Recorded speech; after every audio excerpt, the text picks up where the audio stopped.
you really want me on the team. What's your approach to recruiting? You want first place, come play with me. You want second place, go somewhere else. Like I would watch Magic play. I'd watch Michael play.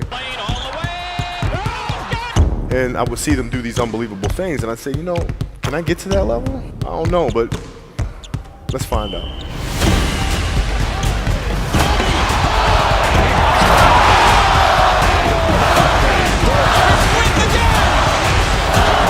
That's why he's the best player in the game. Everything was done to try to learn how to become a better basketball player. Everything. And so when you have that point of view, then literally the world becomes your library to help you to become better at your craft. So because you know what you want, the world's giving you exactly the information you need to become better at it. Because you know what you're looking for. So many guys tell stories about your work ethic. Yeah. What was really your work ethic like, and for how long did you stay disciplined? Well, I mean, every day. I mean, since 20 years. I mean, it was an everyday process and trying to figure out strengths and weaknesses. For example, jumping ability. Man, my vertical was a 40, it wasn't a 46 or a 45. My hands are big, but they're not massive. Right? So you got to figure out ways to strengthen them so your hands are strong enough to be able to palm a ball and do the things that you need to do. Quickness, I was quick, but not insanely quick. I was fast, but not ridiculously fast. Right? So I had to rely on skill a lot more. I had to rely on angles a lot more. I had to study the game a lot more. And but I enjoyed it though. So like from the time I can remember when I started watching the game, I studied the game and it just never changed. It's a good separation for me, emotionally, to be able to put myself in a place where at practice or when I'm training or during games, I switch my mind to something else.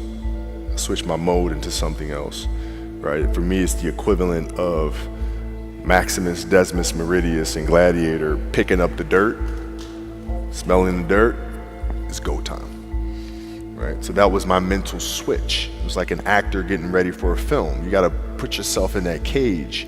When you're in that cage, you are that character. And then when you leave there, it's something completely different. But when I'm in that cage, bro, don't touch me, don't talk to me.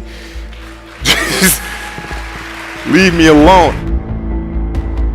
How did you get mentally and emotionally so strong where it doesn't bother you? Well, you got to look at the reality of the situation. Like for me, it's not, you kind of got to get over yourself. Like, it's not about you, man. Like, okay, you feel embarrassed. You're not that important. Like, get over yourself. That's where you go. Get over yourself, right? Like you're worried about how people may perceive you and like you're walking around and it's embarrassing because you shot 5 air balls. Get over yourself. Right? And then after that, it's okay, well, why did those air balls happen? Got it. High school, year before, we played 35 games, max, right? Week in between, spaced out, plenty of time to rest. In the NBA, it's back to back to back to back to back to back to back. I didn't have the legs. So you look at the shot, every shot was online. Every shot was online, but every shot was short. Right? I got to get stronger. I got to train differently. The weight training program that I'm doing, I got to tailor it for an 82-game season so that when the playoffs come around, my legs are stronger and that ball gets there. So I look at it with rationale and say, okay, well, the reason why I shot air balls is because my legs aren't there. I go, well, next year they'll be there. That was it. Done. Were there some names that you looked at and says, these 3 guys are as crazy as I am? At the time, I deal with what I've referred to as Goat Mountain. I went to Goat Mountain, and I talked to Magic, Michael, Bird, Hakeem Olajuwon, Jerry West, Oscar Robinson, Bill Russell. So I would talk to them. What did you do? What were your experiences? Michael in particular, he's become my big brother. He's been my big brother since I first came in the league. And what was that process like? So I went to them and started understanding the ins and outs of the game and how they approach things and their level of detail and obsessiveness, and that's what I did.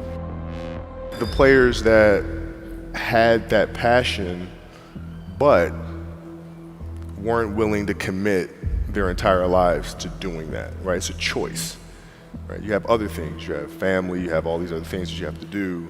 The game can't really be your number one priority. And so I was looking at that like, man, this is going to be fun.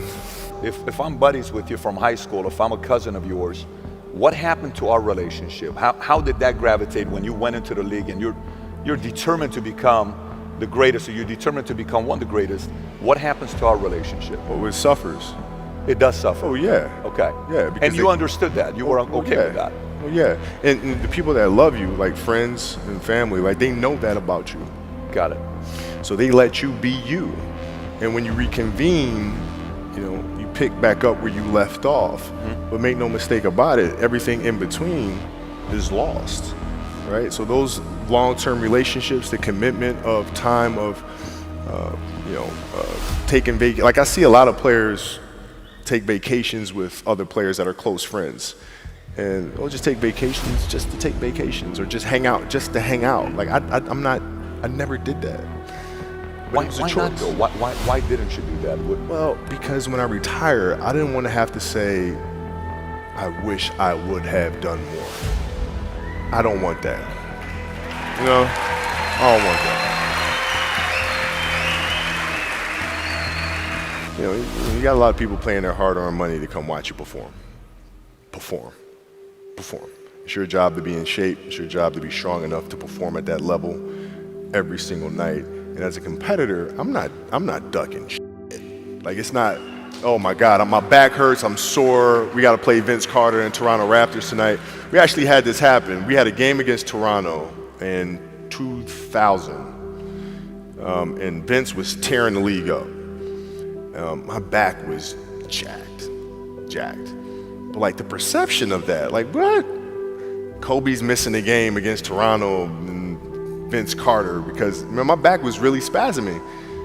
But people will be like, what? Oh, he's ducking Vince. Excuse me? No, I don't think so. So I would be in the layup line like, okay, there's a lot of days where you can rest and recover. Today ain't one of them. Your back can bother you any other day. That shit ain't bothering me today. Wow. He gonna have to see me today. Yeah. Oh man. Yeah.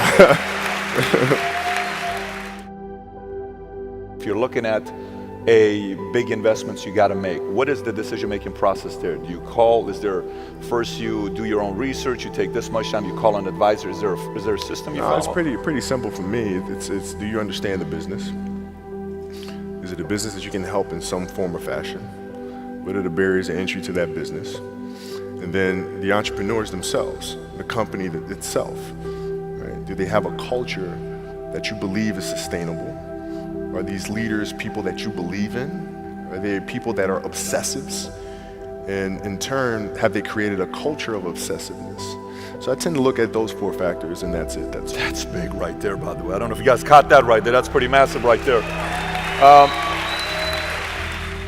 Same determination. What's your current work schedule look like today? It's different because I personally am not writing every word of the novels. I am not animating the films. What I have to do now is make sure that the people that we bring in, these obsessives that we bring in, are challenging themselves to do the best job that they think they can do.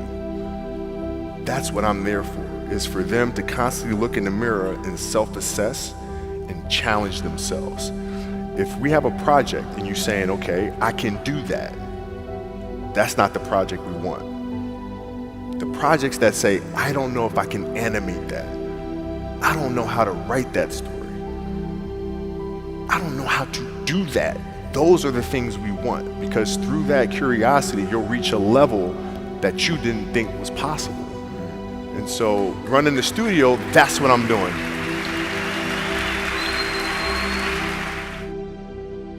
You're playing against the Golden State Warriors. Score is 107-109. You guys are close to getting into the playoffs.